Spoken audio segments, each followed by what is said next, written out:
Thank you for tuning in. You're listening to Rainier Avenue Radio.world. This is Women Empowerment Talk Radio, and I'm your host, Carmel Bias.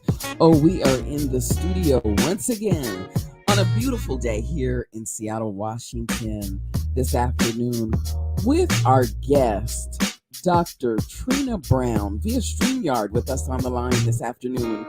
Dr. Trina Brown, how are you doing this afternoon? I am doing wonderful. How are you? Good. Glad to have you on the show this afternoon with us on this beautiful day here in Seattle, Washington. Before we jump into the interview this afternoon, of course, y'all, I like to give those announcements and let y'all know everything that's going on here in the 206 area. So first of all, I need to let you guys know, Women in Business Expo Group, we have completed the website. Done.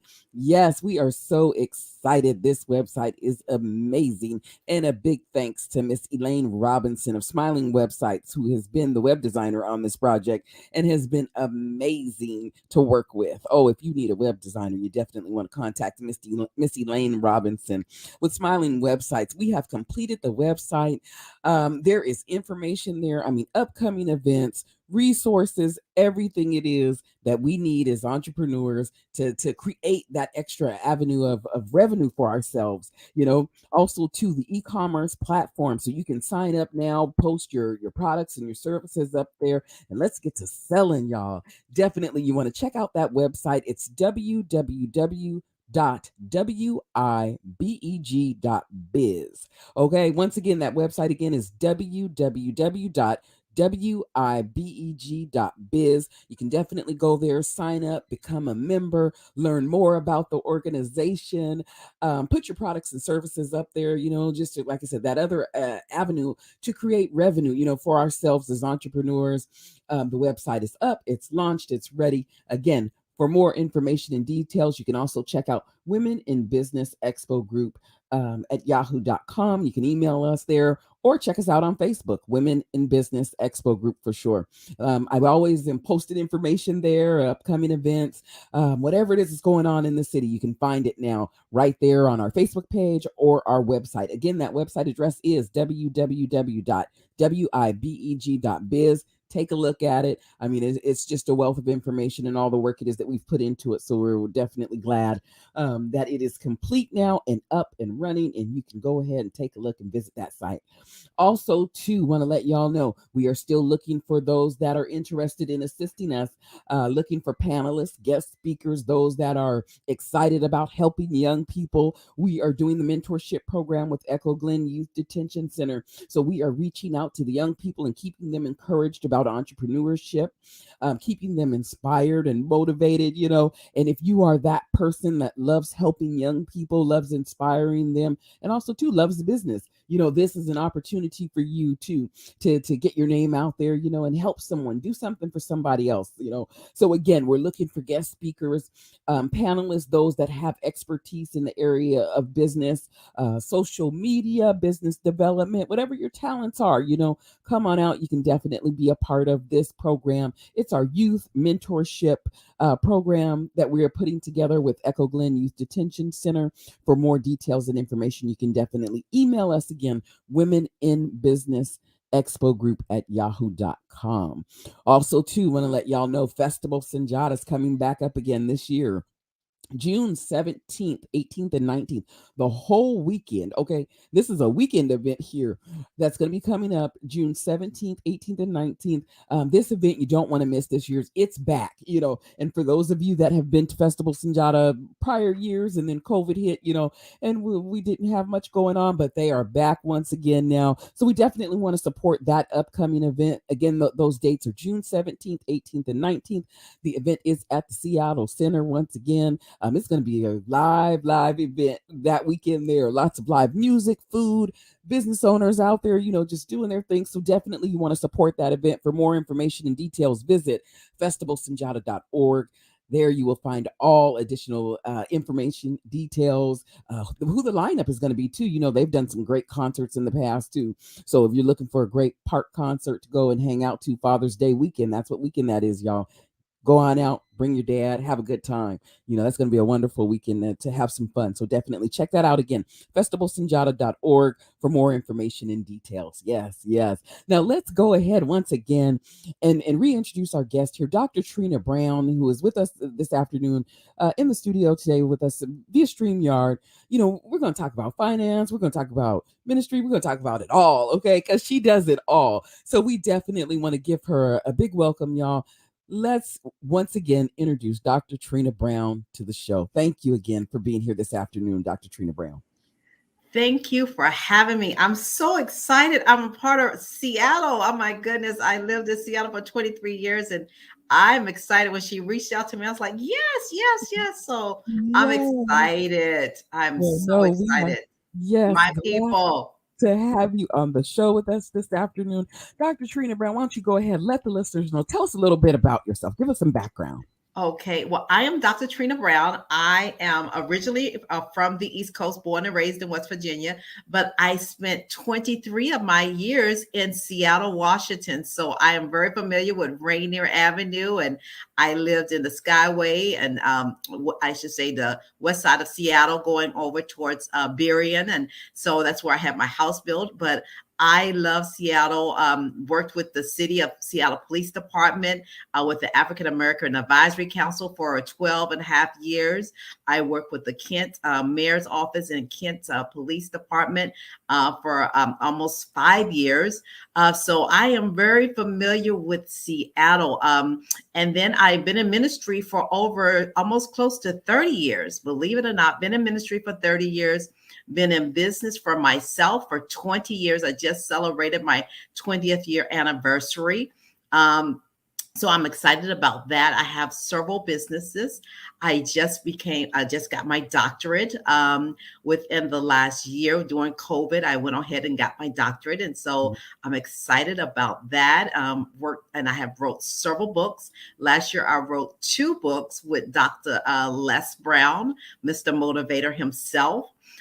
So I had 2 books that went out and published with him, speaking engagements as well. So I'm excited. We're going to get to some good stuff, some good nuggets about finances, about ministry, about how we can get through this pandemic and still be able to have a nest for our family. So it's some good things that I'm excited about sharing. But I've been in the ministry, like I said, for over 30 years, been in the financial world for 36 years. Believe it or not, 36 years. My God, I don't look like it. Thank you, Lord. Yeah.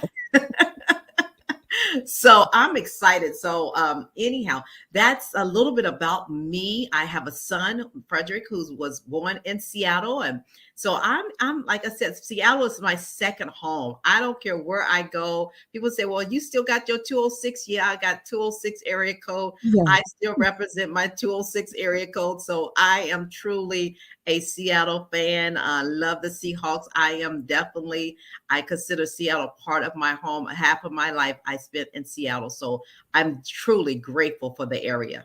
Awesome. Awesome. Glad to know that about you. Why don't you go ahead then and let our listeners know? I mean, because you've mentioned a little bit about your background there in the ministry. So let's take a step back and let's find out, what was life like prior to ministry? Oh, prior to ministry. I really don't, I can say it wasn't the best, but yet my son was about maybe 2 years old. So so I've been in ministry for over 30 years. So I don't know life. It's just, I was going to college. I had just recently moved to Seattle. I moved to Seattle in 89. And so 1989, I remember it like it was yesterday. It was September the 19th of 1989, and it was raining. It rained for 40 days. And so I was like, I want to go back to my East Coast. I want to go back home. So I was welcomed by rain, and I just endured it and loved it. But prior to that, I think I had, a career that I got into finances, and so finances have always been my breadwinner, so to say, and being the thing that I did. So I worked in the banking industry. I worked for major companies. I in the Seattle area. So I started off working at a bank as a teller in Green Lake area, and so it kind of was one of those things. And then I went to the university area, so it was one of those where I started off outside of downtown, but then eventually ended up downtown in major corporate companies, and so from there it grew. So that's prior to ministry. I wasn't, back then I wasn't really in that ministry mindset. So I was just living my life that I thought was the best life in my 20s. And so I got saved and in ministry in my 20s. So it will be 30 something years. And I just don't know. Like I said, I was in my early 20s, and you know how we were in the 20s, And so I was not at that time. I thought I was grown, as my mom would say, baby, you grown, you think you're grown now, huh? And then God came and gave me a reality check. No, you ain't grown yet. And that's exactly it too. But it sounds like there was definitely an interest or some type of passion there too for finance or financial there in the beginning. I mean, Yes, like always in the beginning. always. Always. My very first job, let me tell you this. My very first job, I come from a small community in West Virginia, and my very first job was working in the company community store. And I, was 14 years old, and I'm working as a cash register person at the store. And I didn't know, because I was doing it for just to have a couple dollars in my pocket at 14. Mm. And so I remember it like it was yesterday. And the gentleman's name was Mr. Odell, and Mr. Odell and his sister, Miss Bertha, said, well, you can work in the store in the evening times after you finish school. So I worked 3 hours in the evenings. And that was how, back then they had that punch the button. It was like one of those, and you pull down. And so that was the cash register. So they had one of those old school cash registers. Mhm. And so by the time the 80s came around, they had said, well, I was like, trying to tell them, okay, we can do it electronic. And so I introduced them to the first electronic cash register, and they did not know anything. And so I was honored to be able to teach them how to Yeah. use the first cash register. So finances have always been something for me. Yeah, I definitely could tell and hear it, not only in your voice, but also too when reading your bio and your background. And that's why I really felt that you would be a good fit for today's show. Definitely when talking about finances. Also, too, in your bio, you mentioned inventing a product. Let's Yes. talk about that. Go ahead Oh and my let's goodness. get I started. was just Yes. talking about that earlier today. I remember that as well, because I actually was living in Seattle, and in 2008 I was just a dream. Yeah, you have a dream and you wake up out of your dream, you think, okay, I gotta go to the bathroom. But when I got up, it was like 2 or 3 o'clock in the morning, and I couldn't go back to sleep. And it was like I laid there and I tried to doze off, and God said, get the pen and get the paper. And I didn't have pen and paper by my bed. I had an envelope, and I sketched out my invention on an envelope. Wow. And it's called luggage table. It was a table that sits on top of the luggage. And it has been US patent. Yeah. And it sits on top of your luggage. And so when you travel, you have a table. Hmm. And so that was my patent that I invented. I'm so excited about that, because now we're looking at doing some extra things with it now. And so that's the exciting part, with adding some things to it to upgrade it, because now we're going to start back to traveling eventually, but also just having it accessible to utilize when you do certain things. You can have this mobile table that will be able to be mobilized with you. Yes. Wow. That is amazing. And this came from an ideal or a vision it is that you had, it sounds like, and then just sketched this out on Yeah. the back of an envelope? Literally, I kid you not. You know how the Bible talks about witty inventions, right? He Yes. will give you that. I don't know at that time if I was going to be thinking about something that was kind of off, but I got up and I thought, okay, every once in a while I have these crazy little dreams, and I'm thinking, at this time, I'm thinking, a table? Why would I be thinking about a table? And so when I started sketching it out, I sketched the luggage, Mhm. and then on top of the handle of the luggage, because it sits on the handle of your luggage. And so I had to remember how to do the latch. And so God showed me how to do the latching, how to tighten it. So when I sent it to the patent office, I had to tell them how it was going to be latched, how to secure it, and all of that. But it came from an idea. And it Mhm. wasn't something that was needed at that time, but it was something that was necessary for the time zone that we were in. And this was in 2008. Right. Yes, yes. Wow. Amazing. But this is how great ideals, how inventions, God gives us visions. We move, on those visions, and then we create, great products and services. These things come out. And you are a Exactly. prime example of what God can do when you allow him to use you too. Exactly. And how many times have people sat around and said, I could have did that. I should have thought of that, and it's certain things that's so simple. And Yeah. it's just like he confounds the wise, and so it was something that I'd never thought me, but I have like almost, I think it's about 7 other things that we're working on, me and my son, because Yeah. I put him on there. At the time, he was about maybe 13, 14 years old. And I put him on my patent because I wanted him to have that idea of having ownership. If anything ever happened to me, then it will not die. It will keep going on. So that's the other part that I train people and coach people on. When you have a business, don't always just put it for yourself. Leave it so that it will continue to flow after you're gone. So that way you'll leave an inheritance for your children's children. Yes, yes. And that's a jewel right there, y'all. For those of you that are just tuning in, you're listening to Rainier Avenue Radio.world. This is Women Empowerment Talk Radio, and I'm your host, Carmel Bias. Oh, we are in the studio this afternoon with our guest, Dr. Trina Brown, and she's dropping some jewels, you guys. Oh, you guys better pay attention to this show here. And we are just discussing here in regards to her patent. It is an invention it is that she's done. Also, too, just touching on some finance here. Let's also then talk about you have your own business too. I have several of them. I have, as we speak, I have 4. Working on a 5th one. And so, yes, I have 4. I have 2 foundations. So you're probably thinking about Second Opportunity Support Center, which is one foundation that I had in the beginning, and that was in 2002. I'm sorry, 2001. 2001 is when I invented that, in May of 2001. And that's the program that everybody in Seattle knew me by, because that's the one that I saved over close to 1,800 homes from foreclosure. And I was helping people find jobs. And that's when I worked with the Department of Unemployment, as well as trying to find people with jobs, getting people connected with right connections and community advocacy. So that's the big program that I had for 20 years.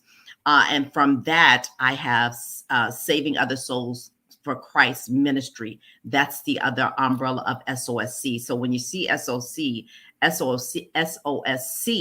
it actually is a 2 parts to it. It's Second Opportunity Support Center and Saving Other Souls for Christ ministry. Oh, That's my ministry that I'm focusing on now. wow. And so that's one business, I should say 2 in 1. And Mhm. then I have Neuropathic Trainers Foundation, which is my other foundation that I had, and that was created in 2017. And then there is Data Civility, which was created during the pandemic and making our numbers count. Data Civility is a company that I created to work with healthcare, as well as just the statistical status Yeah. of what our numbers are in regards of healthcare, in regards of people of color, why our numbers didn't count, and why we need to make sure that when we go back to the drawing board and work with numbers, we show the facts and not what someone assume, because the assumption is that our numbers wasn't on the table, and that our numbers didn't count when it came down to, for example, when we were dealing with the pandemic, some people didn't have access to their doctors, correct? And Right. so they were doing virtual visits with their doctors. Well, did you know that people that lived in rural areas such as Mississippi, Alabama, and were predominantly African Americans didn't have access to the internet? And so with our older seniors, our people that we consider the wiser ones, didn't have access to a doctor. So some of them was not able to have the virtual visits like me and you. And Right. so now we're working with it's more of a tower that I'm working with, a couple towers that will have access if anything ever happened, that there is a connection so that they won't be without a doctor visit. And Mm. several people did not have doctor visits, which caused them to have healthcare issues. Some of them that I work with dementia, that's a big piece of my puzzle as well, that had started having early onsets of dementia because they didn't have those visits. And then some that was in the nursing homes wasn't able to see their doctor on an ongoing basis. So there was a lot that could have been done, and a lot that I want to advocate to make changes on going forward in regards of statistical studies. Yes. That's what data civility is. And Okay. then I also have Dr. Trina Brown and Associates, which gives me the platform of Dr. Trina Brown Speaks, which I have a radio show as well that we talk into 180 countries. Awesome. This lady is busy, y'all. Okay. We're glad to have you on the show once again because you are definitely doing the work and we honor you and thank you for your work and your time for sure. Wow. I am just amazed and in awe here because as I said, as I read through your bio and was putting everything together for this interview, I said, she's busy. This lady is busy, y'all, but she's here this afternoon to share her story, to share her wisdom, her knowledge with us. You know, let's find out the data civility. Let's talk about that. The numbers. You Oh, know, yes. why is it that we don't, I guess, show up? Our numbers don't add up. Well, let me say it like this, sis, is that, and I don't mind you, I hope you don't mind me calling you sis, I don't but mind. I don't mind. listen, let me be real with you. And I'm Yes. gonna be real with you because see, our numbers don't show up because we don't have the system to show our numbers. Mm-hmm. And so what I created data civility is that I want them to come to us and say what numbers do you have, because so we won't count on their numbers, we're creating our numbers because we know us. Yes. So we know the people of color. We know our Hispanic brothers and sisters. We know those that are in different nationalities of people of color. And so when we look at it, so for example, I deal with people in regards to healthcare. And so they say that dementia is not a high number when we know that it's not true. And so they don't use our numbers correctly when it comes to that type of things. And so what they have to do is say, oh, they say, well, percentage. When they give percentage, it's based off of them saying they took 100 people. And out of that 100 people, they said, well, we looked at the minority number. Mm-hmm. Minority number meaning that they looked at Filipinos, they looked at Asians, they looked at, all of them are considered minority. Okay. And then there's another tier that breaks down from that minority. How many Hispanics, how many people of color, how many of those are considered those numbers? Okay. And so then when do you really get down to the people of African American descent? Those numbers are, so they would say, oh, it's only 3%. Well, Mm-hmm. why is it only 3%?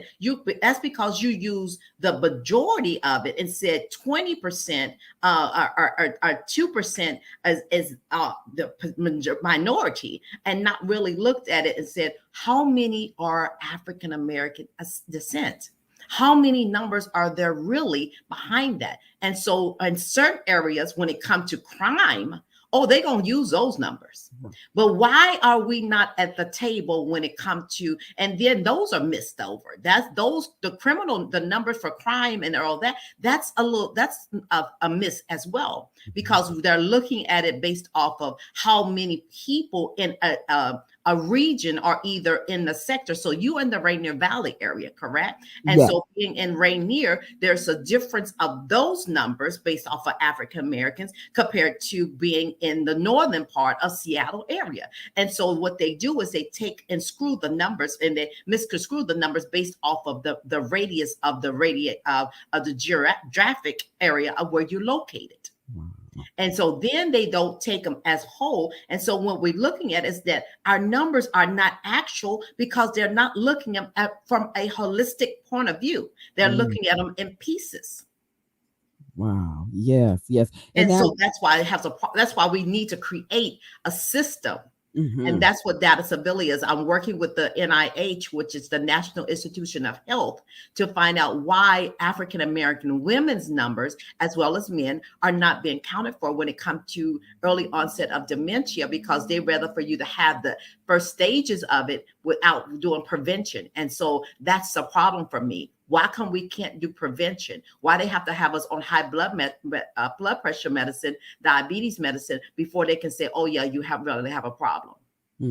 That's It's exactly about the dollar it. sign. Yes, yes. Dr. Trina Brown, why don't you go ahead? Let our listeners know, for those that are interested in learning more about you, how to reach out to you, how to connect. What does that listener need to do?